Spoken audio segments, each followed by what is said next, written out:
ومن أحسن دينا ممن اتبع ملة إبراهيم حنيفا. أعوذ بالله من الشيطان الرجيم. بسم الله الرحمن الرحيم. وكذلك نري إبراهيم ملكوت السماوات والأرض وليكون من الموقنين. فلما جن عليه الليل رأى كوكبا قال هذا ربي فلما أفل قال لا أحب الآفلين. الحمد لله والصلاة والسلام على رسول الله وعلى آله وصحبه ومن والاه. Assalamu alaikum. Alhamdulillah, on se retrouve encore autour de la voix de Ibrahim alayhi salam, cette voix qui nous apprend le cheminement spirituel de ce noble prophète, de ce premier, de ce père du monothéisme, de ce père des prophètes qui ont suivi, walhamdulillah, cette voie qu'Allah subhanahu wa ta'ala nous demande en tant que musulmans de suivre et qu'il demande au prophète sallallahu alayhi wa sallam de suivre. Aujourd'hui, Inch'Allah, on va s'arrêter sur quelques versets en particulier de Surat Al-An'am et puis on va faire écho à d'autres également. Le verset de Surat Al-An'am par lequel on a démarré, qui est le verset 75, où Allah subhanahu wa ta'ala nous dit وَكَذَلِكَ نُرِي إِبْرَاهِيمَ مَلَكُوتَ السَّمَاوَاتِ وَالْأَرْضِ. Donc Allah subhanahu wa ta'ala nous dit, et c'est ainsi que nous montrons à Ibrahim alayhi salam, eh bien, le royaume des cieux et de la terre. Malakut as-samawati wal-ard. Tout ce qui est magnifique. Et puis al-malakut, c'est un terme en arabe qui signifie le royaume, mais qui signifie aussi tous les horizons, l'univers, tout ce qui est grandiose, tout ce qui est infiniment grand, et tout ce qui est contenu dans cet univers. Donc tout ce qui est contenu dans cet univers, là on imagine eh bien, les astres, les planètes, les étoiles, etc., etc. Et Allah subhanahu wa ta'ala nous dit, c'est ainsi que nous lui montrons tout ça. وَلِيَكُونَ مِنَ الْمُوقِنِينَ. Pour qu'il soit parmi ceux qui ont la certitude. Al-yaqin. Al-yaqin, ici on parle de al-yaqin dans la foi. C'est-à-dire qu'il puisse atteindre un niveau où sa foi est au maximum. Le plus haut niveau de la foi, c'est ce niveau où eh bien, je n'ai nul doute dans l'existence d'Allah subhanahu wa ta'ala. Je n'ai nul doute dans la présence d'Allah subhanahu wa ta'ala. Je n'ai nul doute du fait que Allah soit le créateur des cieux et de la terre. Je n'ai nul doute sur le fait que je sois sa créature et son serviteur. Et mon cœur eh bien, est rempli d'une foi qui est immense. Une foi qui atteint ce niveau de al-yaqin, qu'Allah appelle al-yaqin, qui est celui de la certitude. Ça veut dire quoi? Ça veut dire que j'y crois comme si je l'avais vu. J'y crois comme si je l'avais expérimenté. J'y crois comme si je le voyais de mes propres yeux. Ça veut dire que c'est une foi qui est certaine, comme si on voyait Allah subhanahu wa ta'ala eh bien, devant nous. Et donc là, Allah ensuite eh bien, nous décrit un certain nombre d'expériences spirituelles que Sayyidina Ibrahim va parcourir. Et il nous parle d'abord d'astres qu'il va voir, puis ensuite de la lune, puis ensuite du soleil. Je vais rapidement sur l'histoire parce qu'on pourrait y passer un certain temps. Et qu'est-ce qui se passe? Eh bien, à chaque fois, Sayyidina Ibrahim va observer un astre. Il va voir la lune, il va voir des étoiles, il va voir le soleil. Et à chaque fois qu'il va voir eh bien, cet élément de la création et de l'univers, il va dire « Hada Rabbi » ceci est mon créateur. Et là, il y a tout un tas d'interprétations dans lesquelles je n'ai pas envie de rentrer, Inch'Allah ta'ala, sur est-ce qu'il l'a fait parce qu'il était dans son cheminement spirituel, ou est-ce qu'il l'a fait pour donner une argumentation à son peuple, ou pour faire semblant et les mener à un raisonnement pédagogique. Donc il y a plusieurs avis chez les savants sur la raison et le fond de la pensée de Sayyidina Ibrahim. Et sa conclusion, c'est « Inni wajjahtu wajhiya lillazi fatara as-samawati wal ard ». Donc sa conclusion est qu'il oriente son visage, qu'il oriente son être vers celui qui a créé les cieux et la terre, qui est Allah, Rabbul Alamin, Hanifa. Donc on revient encore une fois à ce terme qu'on a expliqué dans le premier épisode, qui signifie « al-maylu ila al-haqqi ». Donc ça veut dire qu'il va vers Allah en cheminant, en essayant de tendre et de converger vers la vérité absolue de l'existence de son créateur et de qui est son créateur, subhanahu wa ta'ala. Wa ma ana min al-mushrikin, et je ne serai pas du nombre de ceux qui lui associent d'autres divinités. Donc ça, c'est un passage. Et puis ensuite, Allah nous dit « Wa hajjahu qawmuh » et ensuite il entre dans un débat argumenté avec son peuple. Qu'est-ce que je voulais tirer comme leçon de ce passage aujourd'hui et qu'est-ce que j'aimerais qu'on essaie d'appliquer dans la voie d'Ibrahim alayhi salam? Eh bien, ce sont deux choses. La première des choses, c'est l'utilisation de la raison et la deuxième des choses, c'est la méditation de la création. Et les deux sont liés ici dans ce passage-là, mais on va voir qu'ils sont parfois séparés dans d'autres passages. La première chose, c'est l'utilisation de la raison, du rationnel, de l'argumentation, de la pédagogie, du raisonnement progressif. Et en fait, lorsqu'on analyse la vie d'Ibrahim alayhi salam, on voit que c'est quelqu'un de très rationnel, quelqu'un de très logique, quelqu'un qui est très fort en argumentation, et Allah nous dit lui-même qu'il lui a donné cette hujjatuna. Il dit qu'atayna hujjatana Ibrahim. Donc Allah subhanahu wa ta'ala nous explique qu'en fait il a donné cette compétence à Sayyidina Ibrahim qui est la compétence de la preuve. Al-hujja, c'est la preuve. C'est le fait de pouvoir prouver quelque chose par l'argumentation, par A plus B, par la logique.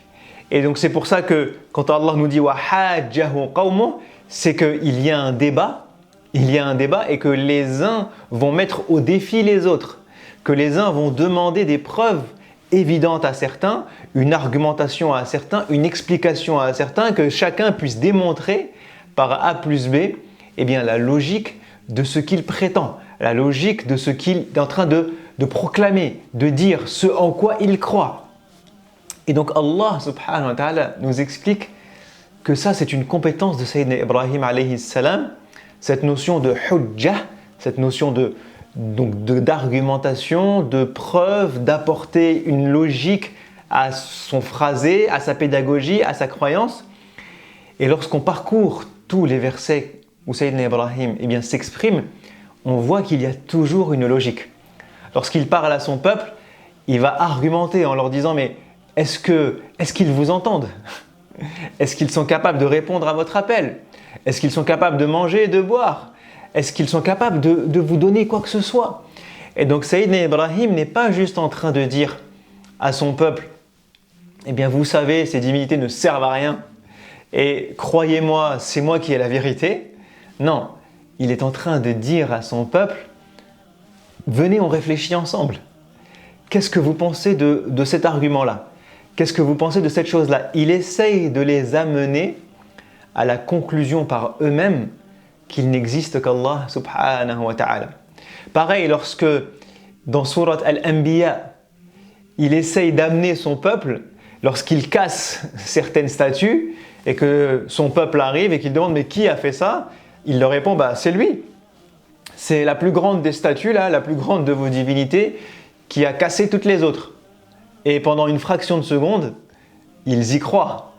Pendant une fraction de seconde, ils se disent « Mais c'est quoi ça? Comment c'est possible ?» Et puis ensuite, ils comprennent que c'est une astuce de la part de Sayyidina Ibrahim, que c'est faux, qu'il est en train de mentir entre guillemets, mais juste pour les amener à la réflexion, pour les amener à l'introspection, pour les amener à la prise de conscience de la bêtise dans laquelle ils sont.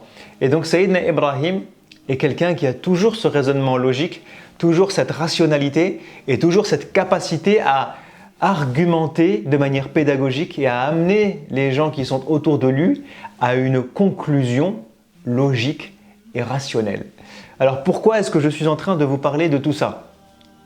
Je vous parle de tout ça pour qu'on prenne conscience, nous, croyants, nous, musulmans, de l'importance de la raison, de l'importance de la rationalité, de l'importance de l'argumentation pédagogique. Parce que parfois on discute avec les musulmans, les croyants, et on nous dit « mais oui, mais c'est comme ça a été révélé et il n'y a pas à discuter. Allah a dit ça et il n'y a pas à discuter. » Sauf que on oublie que le cheminement spirituel, eh bien, il se fait aussi par l'intellectuel. On oublie que la rationalité, eh bien, elle conforte le cœur.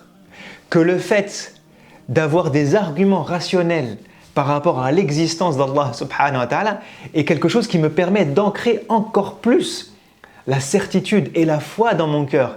Et qu'il n'y a pas dans notre religion de contradiction entre le cerveau, le rationnel, le raisonnement et la foi, pour la simple et bonne raison que celui qui a mis en nous et qui a créé en nous le cœur spirituel, l'âme spirituelle, la raison, l'intelligence, la rationalité, c'est Allah.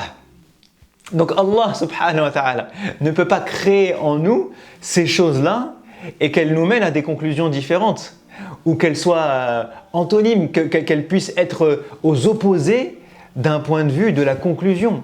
Non, en vérité, notre raison, notre rationalité peut être un outil qui nous amène, nous, et aussi nos proches, ou les gens à qui on parle d'Allah subhanahu wa ta'ala, eh bien vers un cheminement spirituel. Et là, on voit que Sayyidina Ibrahim, quelles que soient les conclusions et quelles que soient les interprétations, certains vont dire que c'est son cheminement spirituel à lui, d'autres vont dire qu'il fait ça pour le cheminement spirituel des gens qui sont en train de l'écouter, mais dans les deux cas, c'est un cheminement spirituel. C'est-à-dire que, imaginez-vous, je ne sais pas si vous avez déjà fait l'exercice, moi personnellement je l'ai fait une fois, de regarder le soleil. Alors c'est compliqué le soleil parce que très rapidement on n'arrive pas à tenir, donc avec des lunettes de soleil pour ne pas s'abîmer les yeux, ou regarder la lune longuement. Et s'imaginer l'expérience de Sayyidina Ibrahim où j'imagine que cet astre est potentiellement mon créateur. C'est une expérience. Et lorsqu'on voit la grandeur, la beauté des étoiles, la beauté de certaines étoiles qui sont magnifiques, on pourrait se dire, cette étoile au loin, elle est tellement magnifique, tellement lumineuse, que c'est mon créateur.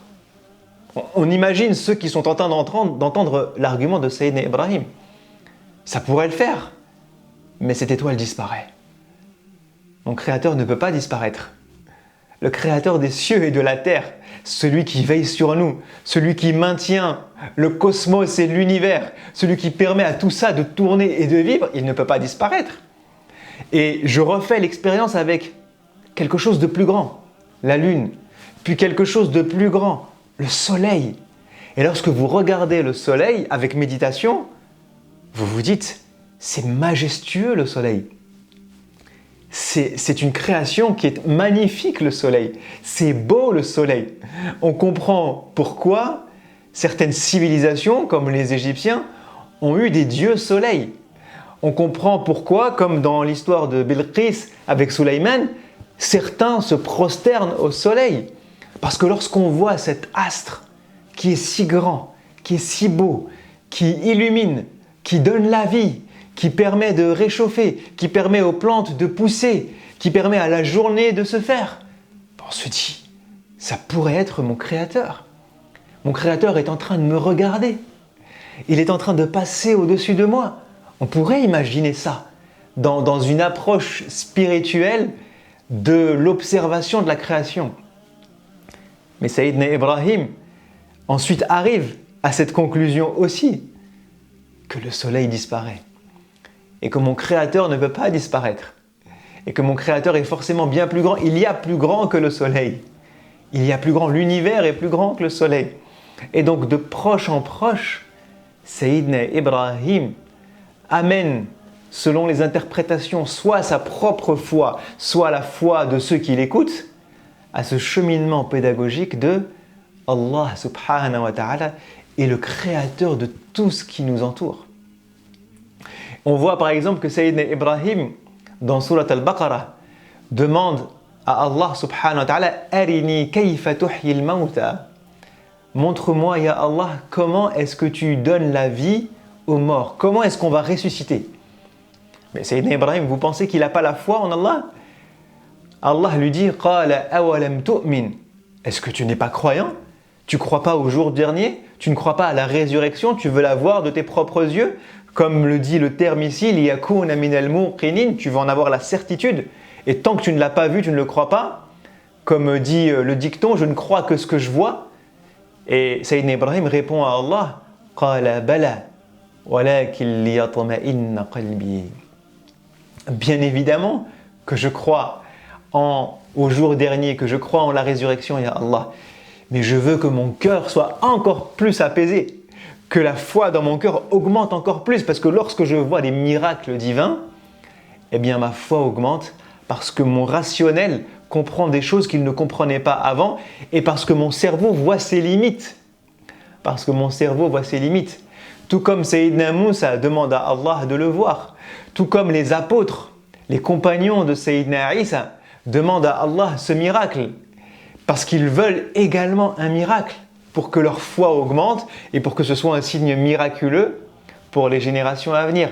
Et donc j'en reviens à mon raisonnement initial, c'est que tout ça nous montre que ces prophètes, Ibrahim alayhi salam, mais également d'autres, ont tous utilisé leur raison pour se rapprocher d'Allah subhanahu wa ta'ala. Ils ont utilisé leur raisonnement, leur réflexion pour arriver à des conclusions, pour voir la grandeur d'Allah, pour méditer sur les choses qu'Allah leur envoie. Combien on a de versets dans le Coran qui nous disent « Alam tara, alam tara, alam tara » Ne vois-tu pas? Ne médites-tu pas? Est-ce que tu ne vois pas ça dans la création? Est-ce que tu ne vois pas ça? Est-ce que tu vois ce que Allah fait avec les oiseaux? Est-ce que tu vois l'alternance du jour et de la nuit? Est-ce que tu vois comment les nuages se forment et comment est-ce qu'ils font descendre la pluie? Est-ce que tu vois comment la pluie permet de redonner la vie après la mort? Est-ce que tu ne médites pas sur tout ça? Pourquoi tu ne médites pas sur tout ça? Combien de versets dans le Coran nous disent « Liyatafakkaru » pour qu'ils réfléchissent, pour qu'ils méditent. « La yafqahun » des gens qui ne comprennent pas, pour que vous puissiez comprendre.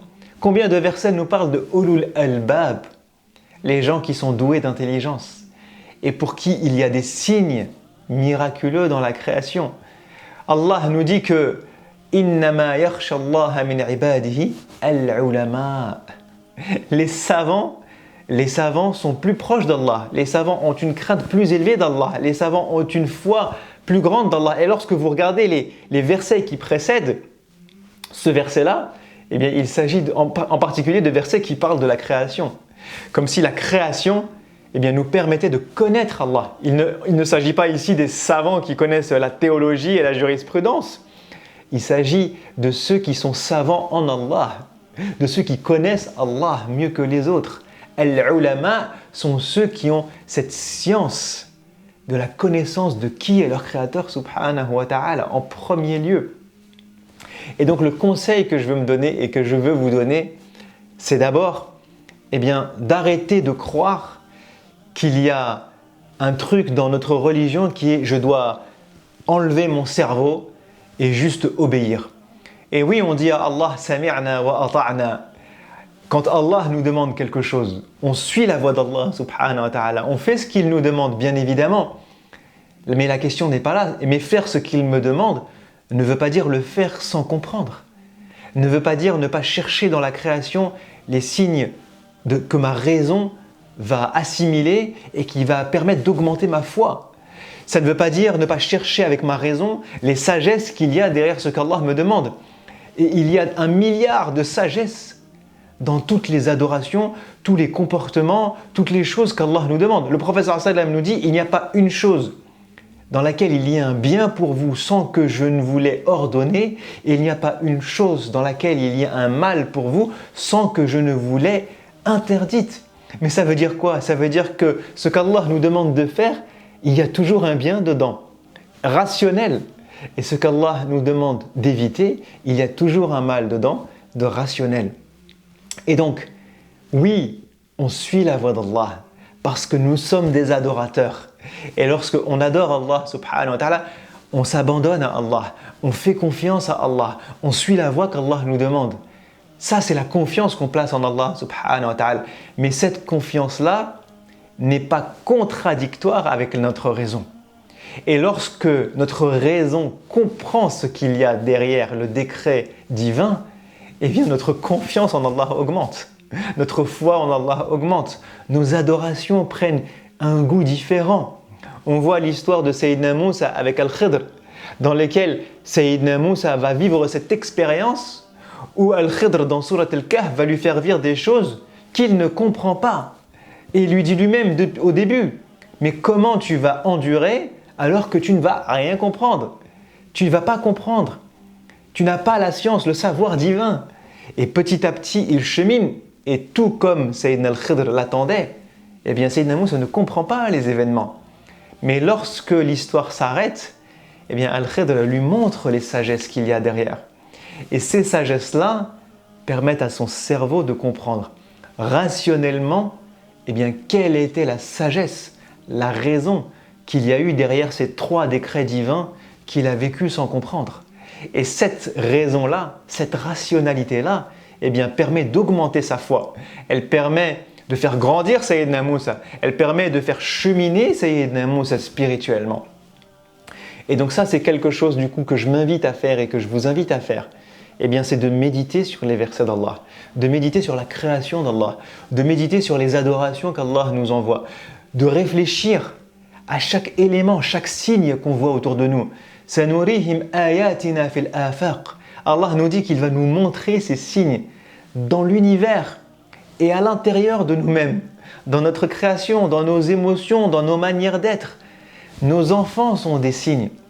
Et aujourd'hui, c'est pareil. Sayyidina Ibrahim, il essaye d'éduquer son peuple, de guider son peuple. Mais nous, parfois, on essaie d'expliquer la religion à nos enfants. Mais on leur explique en disant, c'est juste comme ça. Allah a dit, tu fais. Non, ça c'est interdit. Non, ça c'est haram. Non, ça c'est halal. Halal, haram, halal, haram, halal, haram. Mais elle est où la sagesse? Elle est où la pédagogie? Il est où le cheminement? Elle est où la raison? Elle est où la rationalité? Elle est où la compréhension? Si votre enfant comprend la sagesse, la raison, le bien et le mal qu'il y a derrière tout ce que vous lui enseignez et tout ce que notre religion lui demande et ce vers quoi elle le guide, ça va s'ancrer dans son cœur, ça va s'ancrer dans sa personnalité, ça va s'ancrer dans ses convictions parce qu'il aura été totalement convaincu par cette chose-là. Liyakuna minal muqinin. Il aura la certitude de ce qu'il dit, de ce qu'il fait, de pourquoi il le dit et pourquoi il le fait. Mais si c'est juste une liste d'autorisations et d'interdits, une liste d'obligations et d'interdits, et que sa religion se résume à ça, et qu'il ne comprend en rien pourquoi ces obligations sont utiles et pourquoi ces interdits sont mauvais, eh bien le jour où il sera seul, le jour où il sera libre, le jour où il sera adulte, le jour où il en aura marre, il enverra tout ça en l'air. Parce qu'il n'aura pas été minal muqinin. Il n'aura jamais acquis la conviction et la certitude de ce qui est en train de lui être inculqué par ses parents. Et ça, c'est pareil avec vos amis, avec vos collègues, avec vos proches, avec les gens avec qui vous parlez de religion, avec les gens que vous voulez motiver autour de vous dans votre famille pour qu'ils soient un peu plus pratiquants ou pour qu'ils fassent quelque chose. Il y a une argumentation, une pédagogie, une rationalité, une raison, une sagesse derrière chaque chose qu'Allah nous envoie. Alors, prenons l'exemple de Sayyidina Ibrahim alayhi salam. Sayyidina Ibrahim explique les choses avec pédagogie. Sayyidina Ibrahim chemine lui-même dans Millatu Ibrahim avec raison. Il est convaincu de ce qu'il dit. Il aborde avec argumentation chacun des éléments qu'il avance. Il y a une logique. Lorsqu'il parle des statues, il y a une logique. Et même quelqu'un qui ne croit pas, même quelqu'un qui pense que cette statue est une divinité, peut être troublé dans sa réflexion. il invite à la réflexion, il invite à l'introspection, il invite à la conscientisation. Ça, c'est sa manière de faire. Et donc, je m'invite moi le premier et chacun d'entre nous, s'il vous plaît, s'il vous plaît, s'il vous plaît, à ne pas mettre nos cerveaux en off. Ne mettons pas nos cerveaux en off parce qu'il s'agit de foi. Et que la foi, c'est comme ça, et qu'il faut juste croire et se taire. Non, et croire et ne pas réfléchir. Non, Allah, il nous a donné un cerveau pour qu'on l'utilise. Allah interpelle notre cerveau et notre raison des centaines et des centaines de fois dans le Coran. Les prophètes et les messagers ont eux-mêmes mis leur raison et leur cerveau au service de leur foi. Pour notre cheminement à nous, on en a besoin. Pour l'éducation et le cheminement de nos enfants, on en a besoin. Pour nos discussions, on en a besoin. Pour acquérir la conviction et la certitude d'Allah dans nos cœurs, on a besoin de mettre notre cerveau et notre intelligence au travail pour que foi et cerveau, foi et intelligence, foi et raison puissent aller avec harmonie, en symbiose et décupler la foi jusqu'à atteindre le niveau de la certitude que Sayyidina Ibrahim atteint progressivement. Essayons de suivre sa voie, Inch'Allah ta'ala. Je vous dis à la prochaine, Inch'Allah. Wassalamu alaikum wa rahmatullahi wa barakatuhu. واتخذ الله إبراهيم خليلاً